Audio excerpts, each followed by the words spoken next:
Unsay gibuhat yung manok? Ha? Sige ko na.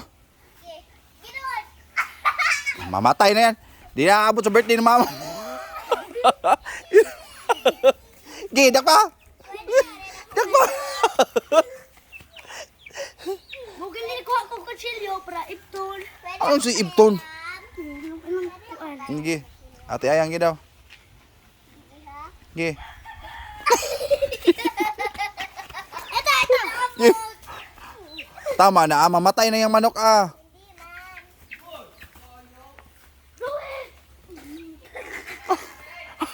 Pakan mo. Gi. Pwede ako naman.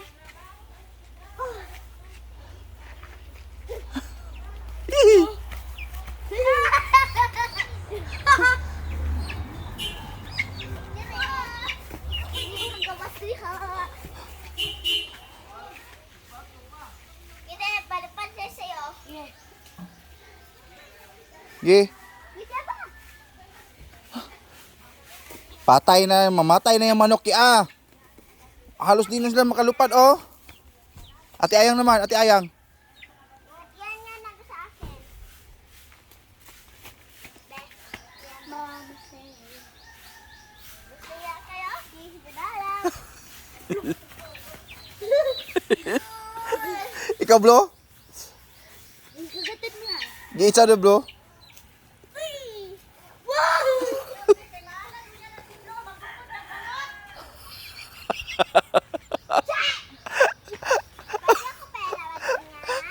Nagisi-gisi si bro. Sige. Tama na hindi ah. Mamatay na yung manok oh. Nabugbog na yan, tama na. Yan naman. Tapos na. Akin. Iti ayaw. Wag mo na si Kuan kasi Ikaw na sa diyan. wag na. Nanghingal na yan oh. Oh, tingnan mo. Hindi na siya makatayo. Wag na, wawa. Wawa ng chicken. Ay sa akin.